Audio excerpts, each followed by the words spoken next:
چې رشته مو د ایمان او عقیدت د کله شلیږي دا قام مې د ازل نه تر ابده د مولا دی او په غوږ کې د اذان تر مانځه د جنازې پښتون خو د زیګون نه تر لحد د مولا دی.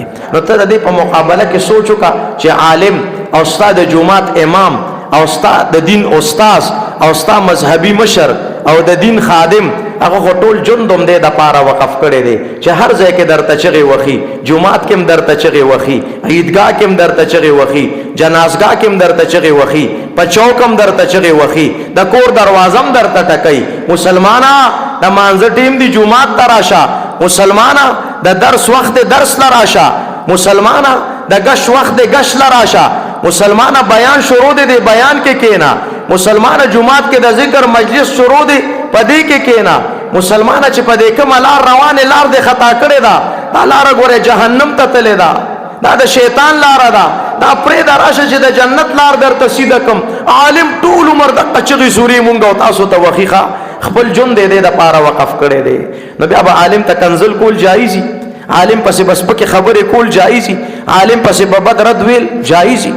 او ګوره عالم سره دشمنی کول دا ګوره ډېر خطرناک چیز دی. ښه ستا پکې نقصان دی، مسلمان خوخه د خپل ده. دوه قسمه خلک دي د معاشره کې وره مسلمانانو، دوه قسمه خلک چې الله هغوی سره د دشمنی اعلان کړی دی. الله وایي دا خلک زما دشمنان دي او زما مقابله ته د میدان ته روزي دي خلکو سره زما د طرف نه اعلان جنگ دی.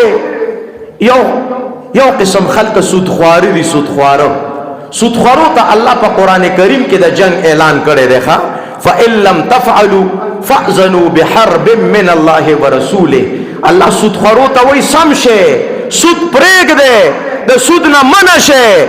او که سود نه پرېږده کنه سودی کاروبار نه پرېږده او د سود نه منع کېږي نو بیا زما او زما د پیغمبر مقابله ته میدان ته روزه، ته زمام دشمن او زما د پیغمبرم دشمن، زمام تاسو سره د جنگ اعلان دی او د پیغمبر د طرف نم تاسو سره د جنگ اعلان دی. سودخورو ته الله د جنگ اعلان کړی دی.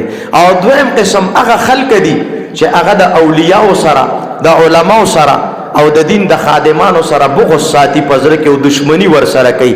دې خلکو ته الله د جنگ اعلان کړی دی. حدیث قدسی کې راغلی دی من عاد لی ولیا فقد اذنته بالحرب. چا چې زما د یو ولی سره د یو عالم سره د دین د خادم سره دشمنی وکړه الله پاک وي دې سړي سره زما د طرف نه د جنگ اعلان دی.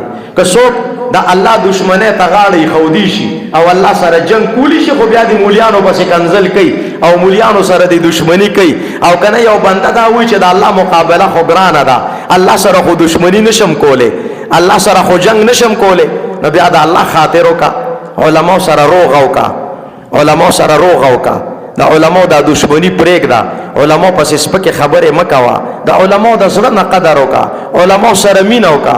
عالم له نږدې راشه، د په دې نږدې راتلو کې او د سره پکې ناستو کې ستا خیر دی. مسلمانه عالم مونږ سره ثبت کړی دي.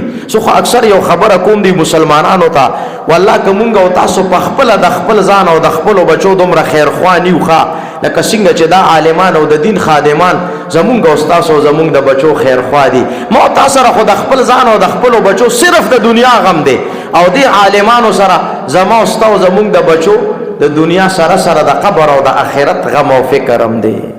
نو ان شاء الله د علماء با د زړه نه قدر کوو، که نه به کوو.